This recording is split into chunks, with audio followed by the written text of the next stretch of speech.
Assalamualaikum warahmatullahi wabarakatuh.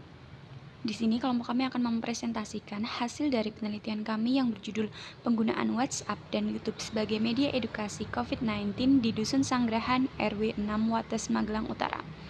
Namun sebelumnya, perkenalkan anggota kelompok kami. Yang pertama yaitu Maulida Arum Fauzi dari Prodi Pendidikan Bahasa Inggris. Yang kedua, Hanifati Husna Salsabila dari Prodi Pendidikan Bahasa Inggris. Yang ketiga, Halimatus Syadiah dari Prodi Pendidikan Bahasa dan Sastra Indonesia. Dan Ibu Widya Ratna Kusumaningrum Sarjana Pendidikan, Magister Edukasi sebagai dosen pembimbing lapangan kami. Untuk selanjutnya, kita akan membahas latar belakang dari penelitian ini. Penelitian ini berdasarkan karena kurangnya pemahaman masyarakat tentang penyebaran COVID di era kenormalan baru dengan menggunakan media sosial yang ada. Untuk selanjutnya sehingga membuat kita melakukan edukasi daring berupa video kepada masyarakat ataupun poster yang disebarluaskan melalui media sosial yang sering digunakan oleh masyarakat.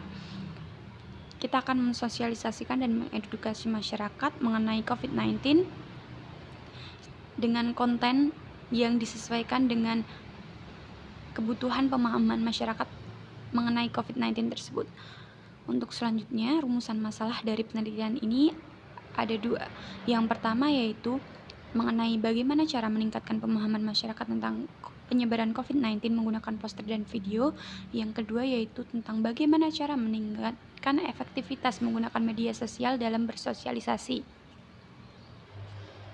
Tujuan dari penelitian ini adalah agar masyarakat dapat memahami bahaya COVID-19 melalui media sosial yang dapat diakses oleh semua orang dari rumah masing-masing, dan masyarakat dapat menerapkan dan mempersiapkan apa saja yang harus dilakukan di era kenormalan baru ini.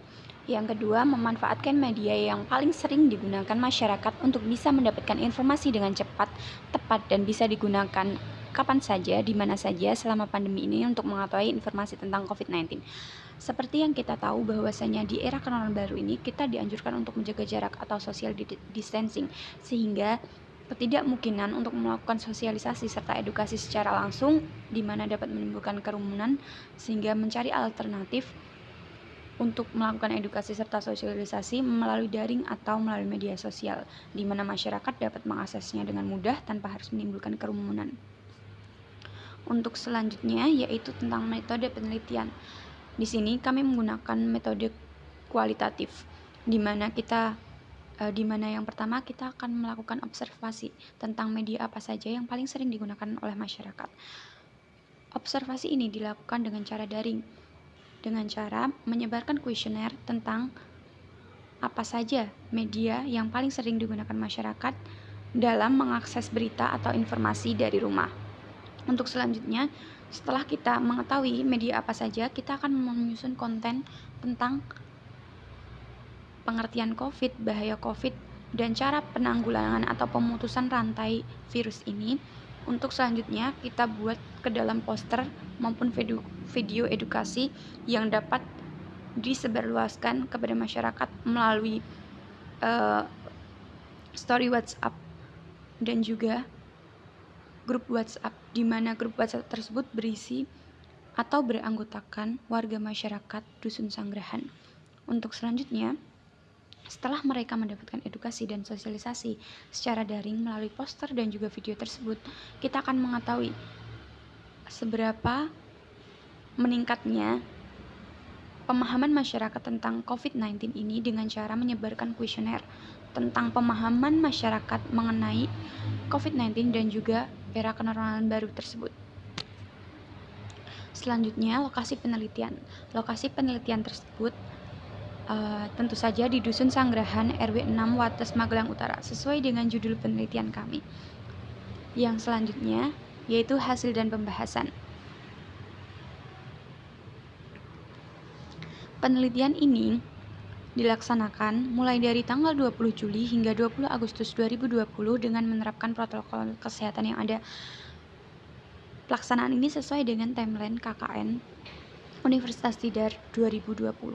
Yang selanjutnya, tahapan yang dilakukan dalam program penelitian ini, yang pertama adalah identifikasi masalah berdasarkan latar belakang masalah yang ada. Seperti yang kita sebutkan tadi, yaitu mengenai kita menemukan bahwasannya masyarakat kurang paham mengenai COVID-19, sehingga mereka kurang memahami betapa pentingnya menerapkan protokol kesehatan dan juga tindakan-tindakan yang perlu mereka lakukan serta kebiasaan yang harus mereka lakukan di era kenormalan baru ini. Yang selanjutnya adalah observasi. Observasi ini dilakukan secara daring melalui media sosial seperti WhatsApp, di mana kita menyebarkan kuesioner tentang apa saja media sosial yang paling sering digunakan oleh masyarakat dalam memperoleh berita ataupun informasi. Dalam observasi ini, kita peroleh hasil bahwasanya masyarakat paling sering menggunakan WhatsApp serta YouTube sebagai media sosial untuk memperoleh informasi serta berita yang dapat mudah diakses oleh masyarakat. Hal tersebut karena masyarakat sudah familiar dengan WhatsApp, di mana kesehariannya masyarakat selalu menggunakan WhatsApp dalam berkomunikasi, serta YouTube, di mana YouTube juga mudah untuk diakses, serta visualnya yang dapat membuat masyarakat lebih paham mengenai berita yang disampaikan. Selain itu, YouTube juga mempermudah masyarakat tanpa harus membuat akun, hanya dengan membutuhkan email mereka dapat mengakses berita apa saja. Yang selanjutnya yaitu penyusunan materi. Penyusunan materi ini kita sesuaikan, di mana kontennya berisi materi tentang pengertian COVID, gejala yang ditimbulkan saat berinteraksi, serta siapa saja sih yang dapat mudah tertular virus ini, serta cara memutus rantai penyebarannya, dan yang terakhir adalah cara mencuci tangan yang baik dan benar.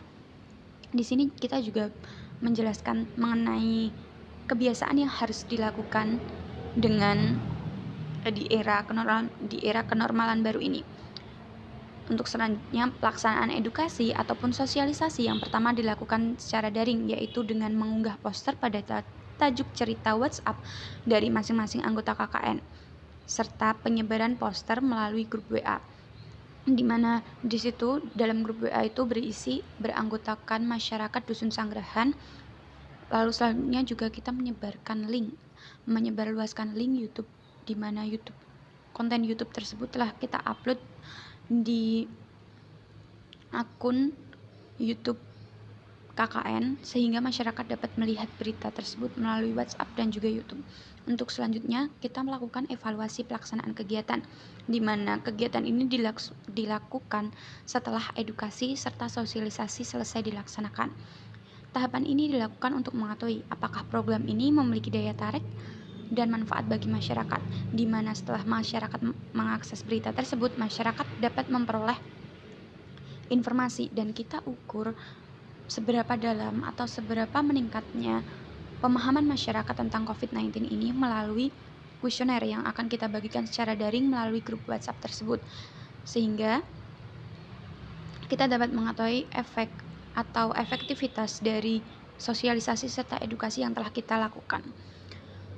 Dari penelitian tersebut, kita dapat mengambil kesimpulan dari pemahaman masyarakat yang kurang mengenai COVID-19 ini adalah suatu permasalahan di mana masyarakat dapat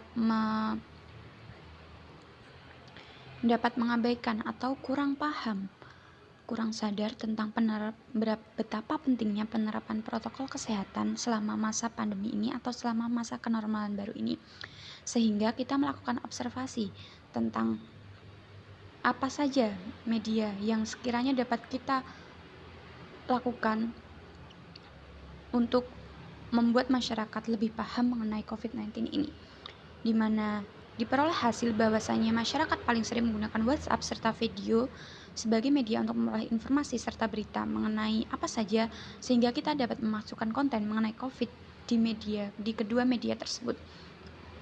Selanjutnya, kita susun materi mengenai COVID ini menyesuaikan dengan pentingnya pemahaman masyarakat mengenai COVID-19, sehingga kita lakukan edukasi serta sosialisasi ini secara daring melalui poster serta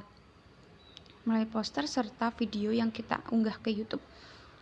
Selanjutnya, setelah kita bagikan poster serta video tersebut atau link video tersebut, kita dapat memperoleh hasil bahwasanya masyarakat dapat lebih paham mengenai COVID-19 ini, sehingga tujuan dari penelitian ini dianggap tercapai. Sekiranya seperti itu Sekian, seperti itu hasil penelitian kami. Sekian, bila ada kurang lebihnya kami mohon maaf. Wassalamualaikum warahmatullahi wabarakatuh.